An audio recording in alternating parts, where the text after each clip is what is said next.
आपत्कालीन विभागांपैकी एक विभाग असलेल्या वीज वितरण कंपनीकडे बघितले जाते। मात्र त्याच वीज वितरण कंपनीचा कारभार नशेच्या धुंदीत चालत असल्याचा प्रकार समोर आला आहे। वीज वितरण कंपनीची deputy manager Pathare on duty दारूचं सेवन केल्याचं प्रकरण ताजं असतानाच रामवाडी वीज वितरण कंपनीचे सहाय्यक अभियंता चंद्रशेखर फुलझडे ऑन ड्युटी दारूचं सेवन करत असल्याचा व्हिडिओ माझा महाराष्ट्र न्यूज चॅनलच्या हाती लागला आहे। हा सर्व प्रकार वरिष्ठ अधिकाऱ्यांच्या निदर्शनास आणून दिला आहे।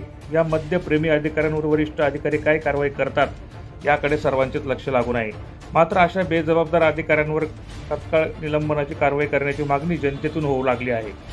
सध्या पावसाळा सुरू झाला आहे। अशा काळात वीज वितरण कंपनीवर अतिरिक्त जबाबदारी वाढलेली असते। अशातच दिलेले कर्तव्य अर्ध्यातच पार पाडून कार्यालयाला कुलूप लावून एका खासगी हॉटेलमध्ये ऑन ड्युटीमध्ये सेवन करत असल्याचा धक्कादायक प्रकार समोर आला आहे। अशा मद्यप्रेमी अधिकाऱ्यांमुळे वीज वितरण कंपनीची लक्तरे वेशीवर टांगली गेली आहे। त्यामुळे अशा मद्यप्रेमी अधिकाऱ्यांना वीज कंपनीचे वरिष्ठ अधिकारी विजेचा शॉक देणार का असा प्रश्न या निमित्ताने उपस्थित होत आहे।